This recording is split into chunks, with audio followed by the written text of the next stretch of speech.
Coaching centre বন্ধের নির্দেশ শিক্ষামন্ত্রীর।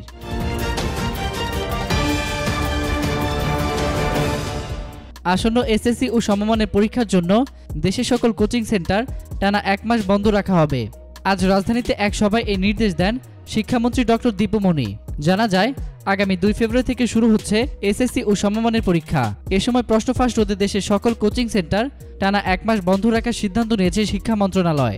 এ প্রসঙ্গে শিক্ষামন্ত্রী ডক্টর দীপু মনি জানান, আগামী 27 জানুয়ারি থেকে 27 ফেব্রুয়ারি পর্যন্ত টানা 1 মাস দেশের সকল কোচিং সেন্টার বন্ধ রাখা হবে। মন্ত্রী আরও জানান, এবার প্রশ্ন ফাঁস রোধে নেওয়া হবে কঠোর ব্যবস্থা। অপরদিকে শিক্ষক নিয়োগ নিয়ে যা বললেন শিক্ষামন্ত্রী, শতভাগ স্বচ্ছতার মধ্য দিয়ে সারা দেশে শিক্ষক নিয়োগ করা হবে বলে জানিয়েছেন শিক্ষামন্ত্রী ডক্টর দীপু মনি।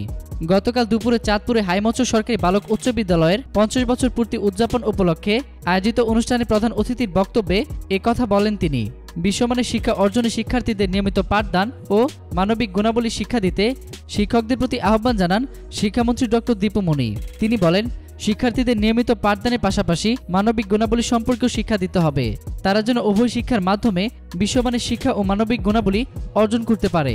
শিক্ষামন্ত্রী ডক্টর দীপু মনি বলেন, সারা দেশে শিক্ষা প্রতিষ্ঠানগুলোতে কিছু সমস্যা রয়েছে। দীপু মনি বলেন, আমি বিশ্বাস করি বঙ্গবন্ধু কন্যা শেখ হাসিনার নেতৃত্বে সব কাজ হয় স্বচ্ছতার ভিত্তিতে। কাজে শিক্ষক নিয়োগের বিষয়টিও সম্পূর্ণ স্বচ্ছতার ভিত্তিতেই হবে।